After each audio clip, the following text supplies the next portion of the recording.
इसमें कोई चेंज नहीं करेंगे। जबकि मांगे बहुत सिंपल थी। आप देख रहे हैं 2019 में वैकेंसी आई जब लोकसभा चुनाव था, इनका टारगेट रहता है भाई आप इतनी सब्सिडी हर जगह दे रहे हैं और उसके बावजूद आप बच्चों से 500-500 सिक्योरिटी के रूप में जमा कर लेते हैं और कहते हैं हम आपको 400 रुपए बाद में वापस करेंगे। ये कितना गलत है? ये कौन से रूल है? और ये सिर्फ एक ही चीज में नहीं चल रहा, हर जगह। 2016 में यूपीएसआई का एग्जाम हुआ, ट्रेनिंग भी हो गई, और ट्रेनिंग में आपको मालूम है भत्ता कौन सा दे रहे हैं? जो सन 1990 में मिलता था, वो भत्ता इन्होंने ट्रेनिंग में लोगों को दिया है। और ट्रेनिंग करके कई लड़कों की शादी हो गई इस बेसिस पे, और वो अब घर बैठे हैं। लड़के इस वक्त घर बैठे हैं, मतलब उनको कोई ज्वाइनिंग नहीं मिली, कुछ नहीं मिला। आप सुन पा रहे हैं सौरभ जी?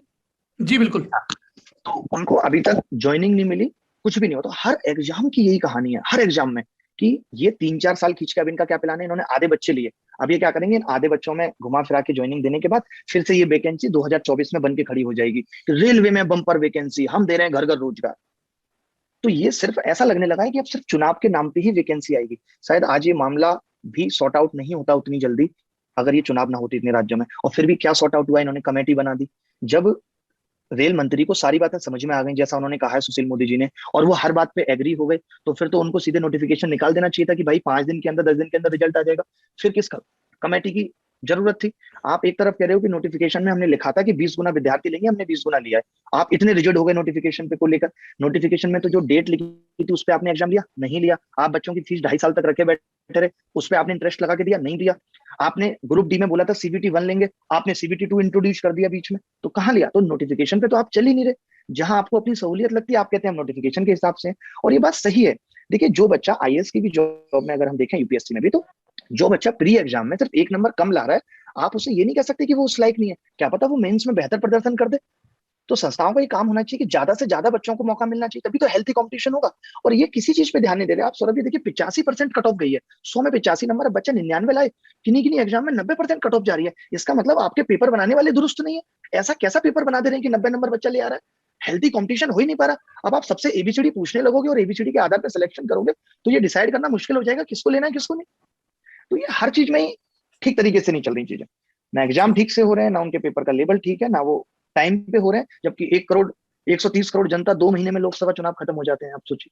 लेकिन ये नहीं हो पा रहा है।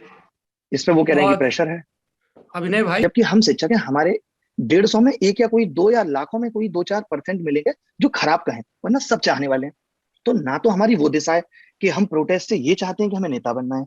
और पैसे कमाने की बात, कोचिंग माफिया मैक्सिमम जितने भी शिक्षक पढ़ा रहे हैं ऑनलाइन, बहुत मिनिमल फीस पे ही पढ़ा रहे हैं। कोई ऐसा नहीं। और यूट्यूब पे मैक्सिमम, और जो आंदोलन करते हैं वो शिक्षक हैं जो यूट्यूब पे फ्री पढ़ा रहे हैं, लाइक मैं हूं, क्योंकि बच्चा उन्हीं की बात मानता है। आप सोचें, जो शिक्षक सिर्फ पैसे लेके पढ़ा रहा है, बच्चा उसके कहने पे नहीं ट्यूट करता है। अब 1 करोड़ ट्यूट हो जाते हैं। आप सोचिए, मोदी जॉब दो पे भी हुए, रोजगार दो पे हुए, कितने शिक्षक करा देंगे भाई? सारे बच्चे परेशान हैं, हताश हैं, प्रताड़ित हैं, मानसिक, सामाजिक, आर्थिक रूप से, तभी ये हालत हो रहे हैं। अभी तक जितने भी प्रोटेस्ट हमने ऑनलाइन किए थे, तो क्या होता था कि सरकारें या कमीशन चुप रहते थे, या फिर फेवर में डिसीजन देते थे थोड़े दिन बाद।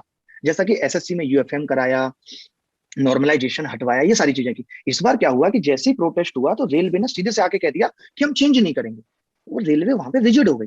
वो शांत रहते तो हो सकता है फिर एक और ट्विटर कैंपेन होता। जो आप स्ट्रेटेजी की बात कर रहे हैं, वो हमेशा से स्ट्रेटेजी यही होती है कि ट्विटर कैंपेन एक सफल नहीं होगा, 1 महीने का होता है कि 1 महीने तक करेंगे, हर 3-3 दिन के गैप पे ट्विटर कैंपेन। इन्होंने क्या किया, आके ये कह दिया कि हम इस बार नहीं मानने वाले, हम